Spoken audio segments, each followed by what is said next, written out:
بسم اللہ الرحمن الرحیم۔ غزل نمبر 2، شاعر ہیں حیدر علی آتش۔ عزیز طلباء، یہ اس غزل کا دوسرا اور آخری حصہ ہے۔ شعر نمبر 4، ہمیشہ میں نے گریباں کو چاک چاک کیا، تمام عمر رفو گر رہے رفو کرتے۔ مفہوم: میں نے عالم جنوں میں اپنے گریباں کو ہمیشہ تار تار کیے رکھا، رفو گر اس کو رفو کرنے کی کوشش کرتے رہے۔ عاشق کی انتہائی آرزو ہوتی ہے کہ وہ محبوب سے ملاقات کرے، وہ محبوب کا دیدار کرے، لیکن عاشق کو ہزار بار جینا پڑتا ہے، ہزار بار مرنا پڑتا ہے، صدیوں کا سفر کرنا پڑتا ہے، تب کہیں جا کر اسے محبوب سے ملاقات نصیب ہوتی ہے۔ تو جب محبوب سے ملاقات نہیں ہوتی تو عاشق جو ہے اس پر ایک گھبراہٹ سی طاری ہو جاتی ہے، اس پر ایک بے خودی کی کیفیت آ جاتی ہے، وہ ہوش و حواس سے بیگانہ ہو جاتا ہے اور پھر وہ اپنے ہی گریبان کو تار تار کر دیتا ہے، وہ اپنے ہی گریبان کو پھاڑ دیتا ہے۔ غالب کہتے ہیں، بس کے روکا میں نے اور ابھری سینے میں پے در پے، بس کے روکا میں نے اور ابھری سینے میں پے در پے، میری آہیں بخیائے چاکے گریباں ہو گئیں، میری آہیں بخیائے چاکے گریباں ہو گئیں۔ تو یہ جو گریبان چاک ہے، گریبان چاک کرنا یہ بے بسی کی علامت ہے۔ عاشق جو ہے وہ ایسے حالات سے گزر رہا ہے جن میں وہ بے بس ہو چکا ہے، اس کا کوئی حالات پہ بس نہیں چل رہا، حالات اس کے موافق نہیں ہیں۔ گریبان چاک کرنا یہ علامت ہے دیوانگی کی، یعنی عاشق پر اتنا زیادہ ظلم ہوا، عاشق جو ہے وہ ظلم کی اتنی کیفیت سے گزر رہا ہے کہ ہوش و حواس نے اس کا ساتھ چھوڑ دیا، ہوش و حواس رخصت ہو گئے اور وہ دیوانگی کی کیفیت میں آ گیا۔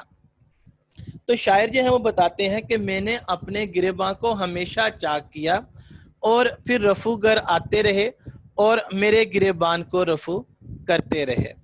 یہاں رفو گر سے مراد دوست ہیں، ہمدرد ہیں اور خیر خواہ ہیں۔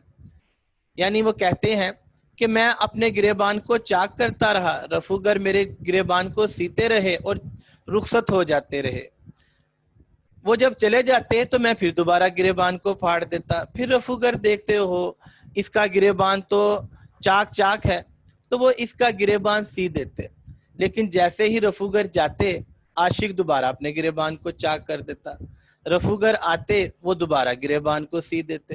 اس طرح یہ عمل جو ہے یہ چلتا رہتا ہے۔ تو رفو گر سے مراد ہے دوست، ہمدرد، خیر خواہ۔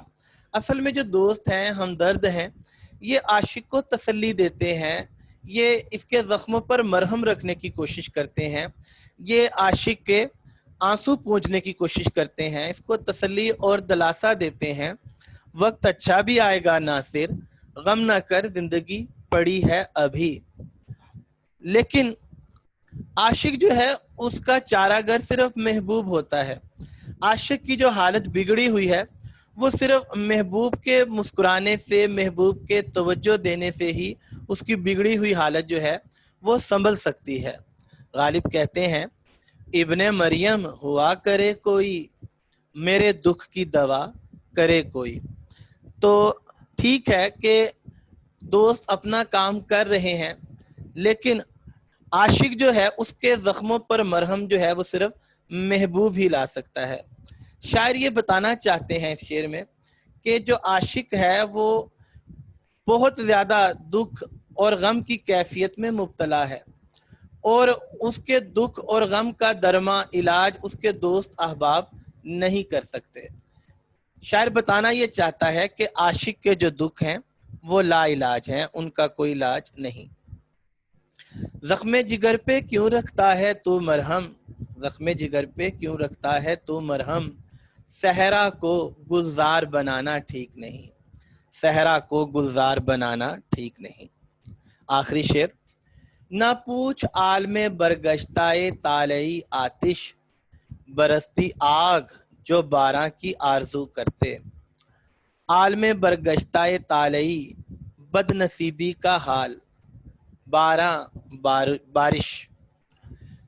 مفہوم: ہماری بد نصیبی کا حال نہ پوچھو، اگر ہم بارش کی آرزو کرتے تو بارش کی بجائے شعلے برستے، آگ برستے۔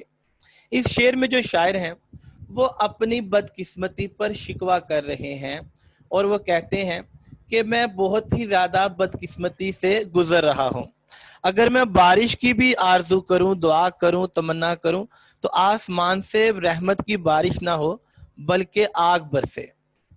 اس شعر میں شاعر نے اپنے حالات جو ہیں ان کو بیان کیا ہے کہ عاشق جو ہے وہ سخت قسم کے ناساز حالات سے گزر رہا ہے، حالات اس کی مرضی کے موافق نہیں، اس کی مرضی کے مطابق نہیں۔ ہم نے جب بھی آنکھ اٹھا کے دیکھا ہے، دستے فلک سے تازیانے نکلے ہیں، دستے فلک آسمان کے ہاتھوں سے تازیانے، کوڑے نکلے ہیں، چھانٹے نکلے ہیں، چابک نکلے ہیں۔ ہم نے جب بھی آنکھ اٹھا ہم نے جب بھی جب کے بعد بھی ہے ہم نے جب بھی آنکھ اٹھا کے دیکھا ہے، دستے فلک سے تازیانے نکلے ہیں۔ اس کے ساتھ ہی حیدر علی آتش کی دوسری غزل ختم ہوئی۔